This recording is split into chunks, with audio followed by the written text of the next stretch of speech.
আসসালামু আলাইকুম ভিউয়ার্স, এই মুহূর্তে ব্রেকিং বিষয় নিয়ে হাজির হলাম। এবার কিন্তু মাঠে নেমে ছাত্রদের পাশে দাঁড়িয়ে কড়া হুঁশিয়ারি বার্তা এবার সরকারকে দিয়েছে এই রুমিন ফারহানা। এক পর্যায়ে তো বলেই ফেললেন, বিএনপির জন্যই বাংলাদেশ সূর্য ওঠে অস্ত যায়, এমনভাবে জবাব দিয়েছেন এই রুমিন ফারহানা। সেই সাথে সরকারকে আরও কী কী তথ্য দিয়ে হুঁশিয়ারি বার্তা দিলেন এবং সরকার যে কান্না করেছিলেন স্থাপনা ধ্বংস নিয়ে, সেই বিষয়টি নিয়েও ব্যাপক তথ্য দিয়ে জবাব দেয় এই রুমিন ফারহানা। আরও কী বলেছেন সে বিষয়টাও জানতে পারবেন। এদিকে উত্তরা যেন আবারও রণক্ষেত্রের মতো পরিণত হয়েছিল। উত্তরায় বিক্ষোভকারীদের সঙ্গে সাউন্ড গ্রেনেড ও কাঁদানে গ্যাসের শেলও নিক্ষেপ করা হয়েছে পুলিশের পক্ষ থেকে। শুধু তাই নয়, সিলেট এবং খুলনাতেও একই ঘটনা ঘটেছে। সিলেটে ছাত্র জনতার মিছিলে পুলিশের বাধা, টিয়ার শেল, সাউন্ড গ্রেনেড নিক্ষেপ করা হয়েছে। খুলনায় বিক্ষোভকারীদের মিছিলেও পুলিশের টিয়ার শেল, লাঠিচার্জ ঘটেছে। সারা দেশে আজ এমন বিক্ষোভের ঘটনা ঘটেছে। এবং সব শেষে আপনাদের মাঝে তুলে ধরবো, এবার যুবলীগ নেতাই পরশ দিচ্ছেন হুঁশিয়ারি বার্তা। কোমলমতিদের কাঁধে ভর করে সরকার উৎখাতের ষড়যন্ত্র করছে বলে দাবি করেছেন এই পরশ। এদিকে ওবায়দুল কাদেরও থেমে নেই, তিনি এবার তথ্য দিলেন একটি মহল সরকার বনাম শিক্ষার্থী গেম খেলার ফায়দা নেওয়ার চেষ্টা করছে। ভিডিও শেষ অংশে জানতে পারবেন বিষয়গুলো। এতক্ষণ শুনছিলেন শিরোনাম, এবার বিস্তারিত। এবার রুমিন ফারহানা যেন এক হাত নিলেন, সরকারকে নিয়ে ব্যাপক তথ্য দিয়ে কড়া হুঁশিয়ারি বার্তা এবং সমালোচনাও দিয়েছেন। এই সরকার স্থাপনা ধ্বংস নিয়ে মায়া কান্না করে, অথচ এতগুলো তাজা প্রাণ ঝরে গেল সেটা নিয়ে তার বিন্দু পরিমাণ মায়া নেই। কিভাবে তিনি কান্না করেছেন এই বিষয়টি নিয়েও কিন্তু ব্যাপকভাবে তথ্য দেন এই রুমিন ফারহানা। এক পর্যায়ে তো বলেই ফেলেন, বিএনপির জন্যই বাংলাদেশ সূর্য ওঠে আবার অস্ত্র যায়। কারণ আওয়ামী লীগ সকালবেলায় থেকে বিএনপি বলে ওঠে এবং সূর্য নামার সময় অর্থাৎ বিকালেও নাকি এই বিএনপি বলেই তারা ঘুমায়। এক পর্যায়ে সাংবাদিকের প্রশ্নের জবাবে রুমিন ফারহানা বলেন, আজ ছাত্রদের যে শিক্ষার্থীদের যে গুলি ঝরেছে পুলিশের গুলিতে, আইন শৃঙ্খলা বাহিনীর গুলিতে এতগুলো তাজা প্রাণ ঝরে গেল, এর চাইতে লজ্জাজনক ঘটনা আর কি হতে পারে? সরকার কোনোভাবেই ঠিক নেই। এই বিষয়টা বলে সরকারের পদত্যাগ বা সরকার আর এক মুহূর্ত এই ক্ষমতায় থাকার নৈতিক অধিকার নেই বলে দাবি করেন এই রুমিন ফারহানা। সাংবাদিকেরা রুমিন ফারহানাকে জিজ্ঞেস করে বা প্রশ্ন করে, এই জামাত শিবিরকে নিষিদ্ধ ঘোষণা করা হলো প্রজ্ঞাপন জারির মাধ্যমে, এই বিষয়টা আপনি কিভাবে দেখছেন? রুমিন ফারহানা স্পষ্ট করে খুব জোরে বলে, জামাত শিবির ত্যাগ এখন একটা হাস্যকর বিষয়ে পরিণত হয়েছে। এই জামাত শিবির বিষয়ে আমি কোনো মন্তব্য করতে চাই না। তিনি আরো বলেন, আজ যদি আমরা মানুষ না হয়ে যদি একটা পদ্মা সেতু বা মেট্রো রেলের একটা স্থাপনা হতাম, তাহলে হয়তো আমাদের মূল্যায়নটা বেশি থাকতো এই সরকারের কাছে।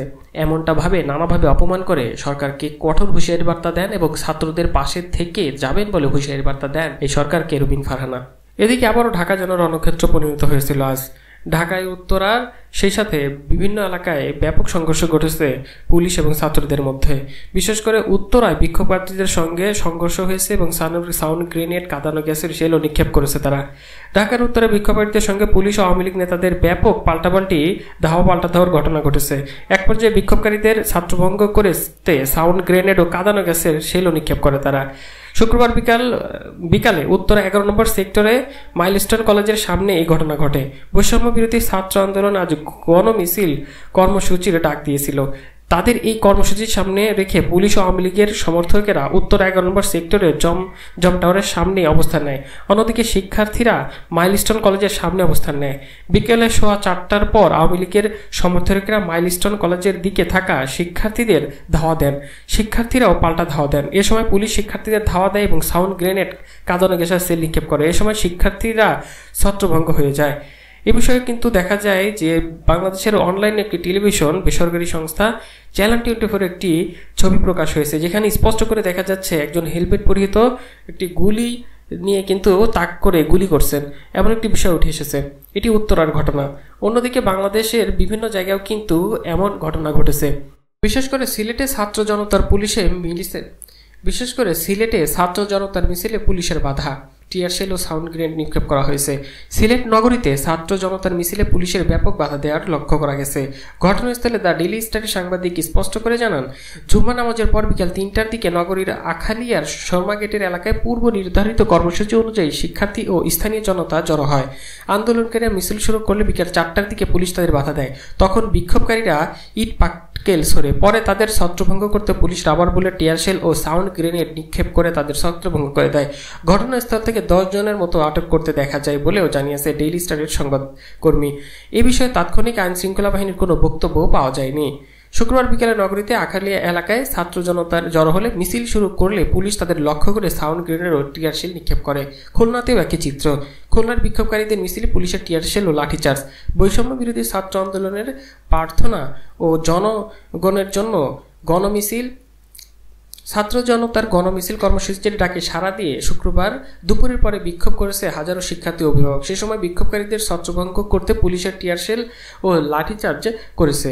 ঘটনাস্থল থেকে সাংবাদিক স্পষ্ট করে জানায়, দুপুরে জুম্মার নামাজ শেষ হলে বিভিন্ন পয়েন্ট থেকে মিছিল নিয়ে শিববাড়ি মোড়ে জড়ো হতে চেষ্টা করে বিক্ষোভকারীরা। তবে পুলিশের ব্যাপক উপস্থিতির কারণে পরে তারা মিছিল নিয়ে সোনাডাঙ্গা বাস টার্মিনাল হয়ে গল্লামারীর দিকে যায়। গল্লামারী ব্রিজ পর হয়ে খুলনা বিশ্ববিদ্যালয়ের দিকে যেতে থাকলে মিছিলটি ছত্রভঙ্গ করতে টিয়ারশেল সেরে পুলিশ বাধার মুখে আন্দোলনকারী শিক্ষার্থীদের সামনে এগিয়ে আবহাওয়া অফিস ও 0 পয়েন্টে অবস্থান নেয়। মিছিলে অংশ নেওয়া এক শিক্ষার্থী দ্য ডেইলি স্টারকে বলেন, আমরা এই বৃষ্টির ভেতর শান্তিপূর্ণ উপায়ে মিছিল নিয়ে গল্লামারি পার করার পরপরই পুলিশ আমাদের ধাওয়া দিতে থাকে, তারপর টিয়ারশেল ছুটতে থাকে তারা।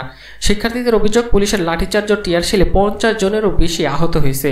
সর্বশেষ বিকাল 4:30টায় খুলনা বিশ্ববিদ্যালয় এলাকায় থমথমে অবস্থা বিরাজ করে। শিক্ষার্থীরা রাস্তায় অবস্থান করে স্লোগান দিচ্ছিলেন তখন। এবং সব শেষে এবার আপনাদের মাঝে তুলে ধরতে যাচ্ছি, এত বিক্ষোভ সমাবেশ সমালোচনা কত কিছু হচ্ছে, সকল কিছুকে ষড়যন্ত্র বলে দাবি করেছে যুবলীগের নেতা এই পরশ। কোমলমতিদের কাঁধে ভর করে সরকার উৎখাতের ষড়যন্ত্র করছে বলে দাবি করেছেন এই পরশ। বাংলাদেশ আওয়ামী লীগের যুবলীগের চেয়ারম্যান শেখ ফজলে শামস পরশ বলেছেন, আমাদের কোমলমতি সন্তানদের কাঁধে ভর করে যারা সরকার উৎখাতের নীল নকশা করেছিল তাদের বিচারের আওতায় আনা দাবি জানাচ্ছি। বিএনপি জামাতের বিষয়ে উল্লেখ করে এই তাপস বলেন, বিএনপি জামাত শিবিরের হামলায় আহত নেতাকর্মীদের চিকিৎসায় খোঁজখবর নিতে বঙ্গবন্ধু শেখ মুজিবুর মেডিকেল হাসপাতালে যান তিনি। সেখানে সভাপতির বক্তব্যে বাংলাদেশ আওয়ামী লীগের এই পরশ তিনি স্পষ্ট করে বলেন, আজ শোকবাহ আগস্টের মাসের প্রথম দিন। এই শোকের সাথে যুক্ত হয়েছে সম্প্রতি হতাহতের বেদনা। এই ধ্বংসলীলা বাংলাদেশকে ব্যর্থ রাষ্ট্রে পরিণত করার অতি গর্হিত অপচেষ্টা, সেই নীল নকশাই তারা বাস্তবায়ন করতে যাচ্ছে। এই হত্যাকাণ্ডের সাথে যে স্বাধীনতা বিরোধী পরাজিত শত্রুরা জড়িত ছিল, সেই শত্রুদের উত্তরসূরিরা আজ এই অগ্রসরণ ও ধ্বংসলীলা চালাচ্ছে। তাদের ধ্বংসলীলা ধরন দেখেই বোঝা যায় তারা অতি পরিচিত। যেভাবে রক কেটে, যেভাবে অগ্নিসংযোগ করে ধ্বংসলীলা চালানো হয়েছিল 71-এ, 2013 সালে এবং বিভিন্ন সময়ে, সেই একই ধারণ একই প্রক্রিয়া এখানে উপস্থিত। শিবিরের বিষয়ে আরও উল্লেখ করে এই তাপস স্পষ্ট করে বলেন, আপনারা জানেনই জামাত শিবির রাজনীতি করার সুযোগ দিয়েছিল 75-এর খনি জিয়াউর রহমান। তিনি উল্লেখ করে বলেন, খনি জিয়াউর রহমানের পৃষ্ঠপোষকতা এই মদদেই জামাত শিবির বাংলাদেশের রাজনীতি করার সুযোগ পায়। আজকে এই ঘোষণা আসার পরে ওরা আবারও মরণ কামড় দিতে পারে। আপনাদের এই ব্যাপারে সর্বোচ্চ সতর্ক অবলম্বন করতে হবে এবং নিঃসদভাবে ঐক্যবদ্ধ থাকতে হবে। এভাবেই হুঁশিয়ারি বার্তা দেন এই মিস্টার তাপস। এদিকে ওবায়দুল কাদেরও থেমে নেই। কোটা সংস্কারের বিষয়টি নিয়ে এবার তিনি স্পষ্ট করে হুঁশিয়ারি বার্তা দিয়ে বললেন, একটি মহল সরকার বনাম শিক্ষার্থী গেম খেলার ফায়দা নেওয়ার চেষ্টা করছে।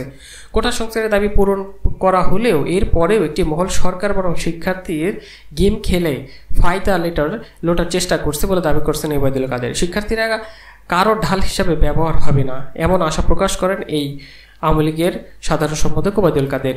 শুক্রবারের দুপুরে রাজধানীর ধানমন্ডিতে আওয়ামী লীগের সভাপতির কার্যালয়ে প্রেস ব্রিফিংয়ে এই আশাবাদ ব্যক্ত করেন তিনি। ওবায়দুল কাদের বলেন, শিক্ষার্থীদের মূল দাবি পূরণ হয়েছে, শিক্ষার্থীরা কোনো